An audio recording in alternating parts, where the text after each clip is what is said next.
Kasi unang-una na kay Lord dahil nagpapasalamat ako sa kanya, nakatulong ako sa taong ito at marami pang hihiling ko sa kanya, marami pang taon. Awag lang yung iululunod na. Ayoko maging magpabigat sa mga anak ko.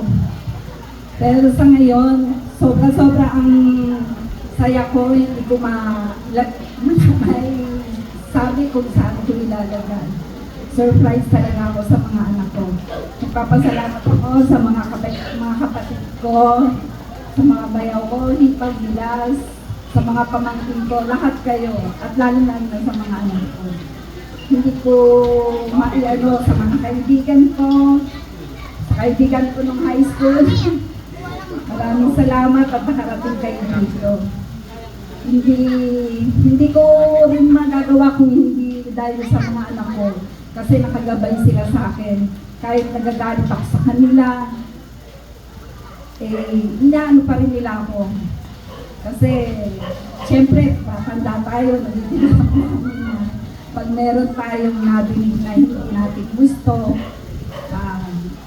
iyak na lang, iyak. Pero si Lord ang pinakapitan ko sa lahat. Maraming salamat sa inyong lahat. Mga kapamilya, kapuso, at mga kaibigan. Maraming salamat. Mahal na mahal ko kayo lahat. Thank you. Ladies and gentlemen, palakpakan po natin our celebrant, Noong